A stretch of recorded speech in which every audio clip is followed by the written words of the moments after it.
like to tell you a few things about the general population of France during the time of the Revolution. These two sugars here, white and brown, represent the noblemen and the clergy. They are 2% of the population. The peasants, represented in flour, which I have here, and here,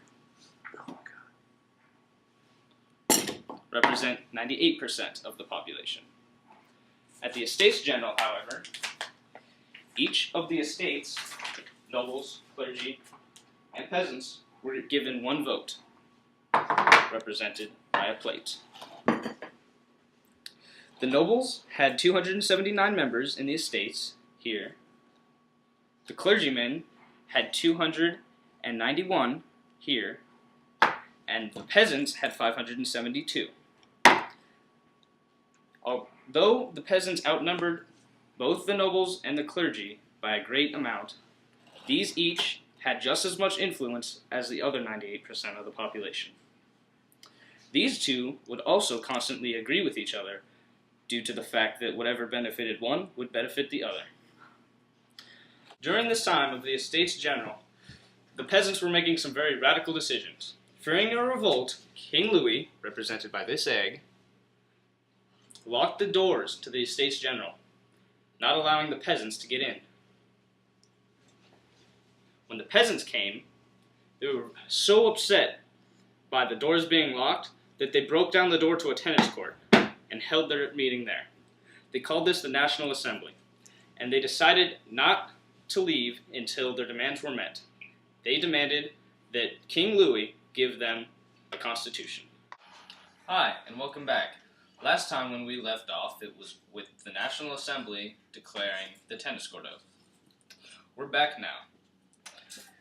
At this time, King Louis was getting very afraid of a revolt, so he sent Swedish troops to surround the people of Paris. They, fearing attack, panicked. When they did this, they decided that they would storm the Bastille, meaning they attacked the largest prison in Paris, set free its 7 captives, and gained a vast amount of weapons and gunpowder. And we're back. During this time, after they stormed the Bastille, they were afraid that the nobles would band together and form some sort of offense against the peasantry. So, the peasants attacked and looted many of the nobles' estates, which we will represent here by adding flour and sugar to the mixture.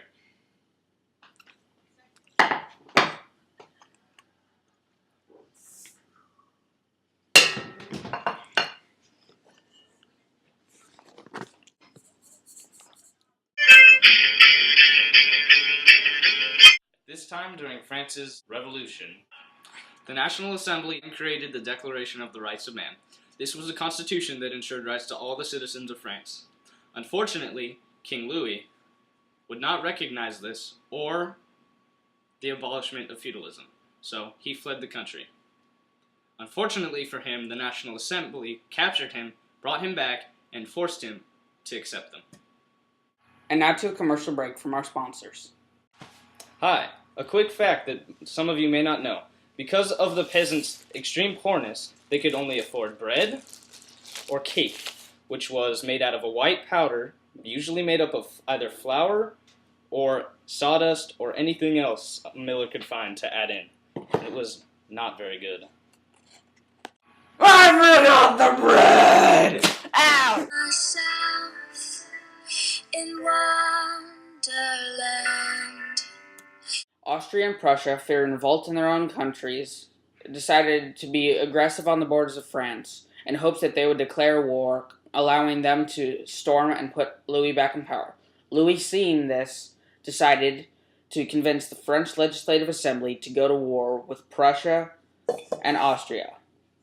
Later, England, Spain, and Holland joined in. Seeing this, the extremists stormed Tuileries and imprisoned the royal family. Then overthrew the existing government and formed the French Convention. They also declared the Republic of France.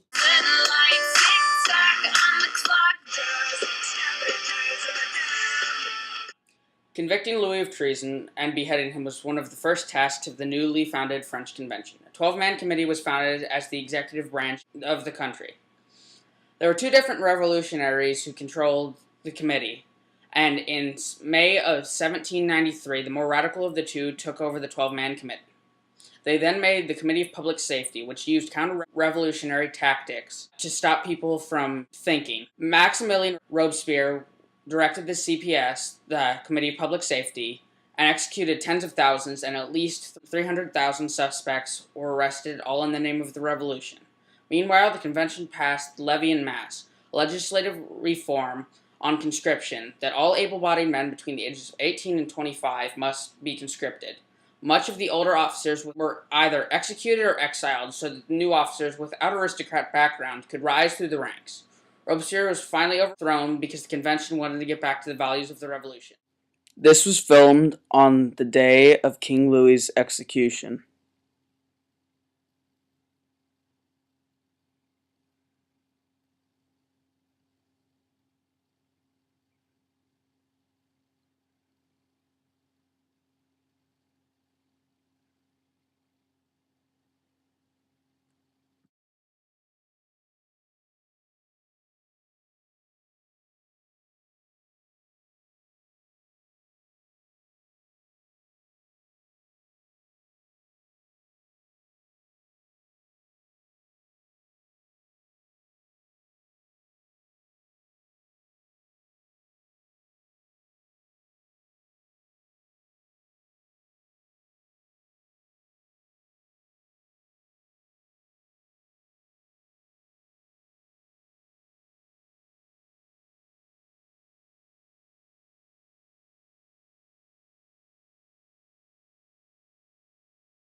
Wanting to stop another Robespierre from happening, the National Convention wrote up a new constitution that established the French Directory.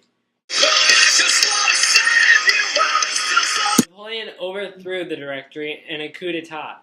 Emmanuel Seize, who helped with the coup, wrote up the new constitution. And these are French Revolution cookies. I don't really feel like doing this anymore. No, don't do that. The French Constitution established the French consulate and the sixth and final revolutionary government. Using his powers, Napoleon brought a 10-year turmoil to a halt. Afterwards, he was appointed consul for life. Say the line, Danny! Napoleon declares himself emperor and starts it again. Help me.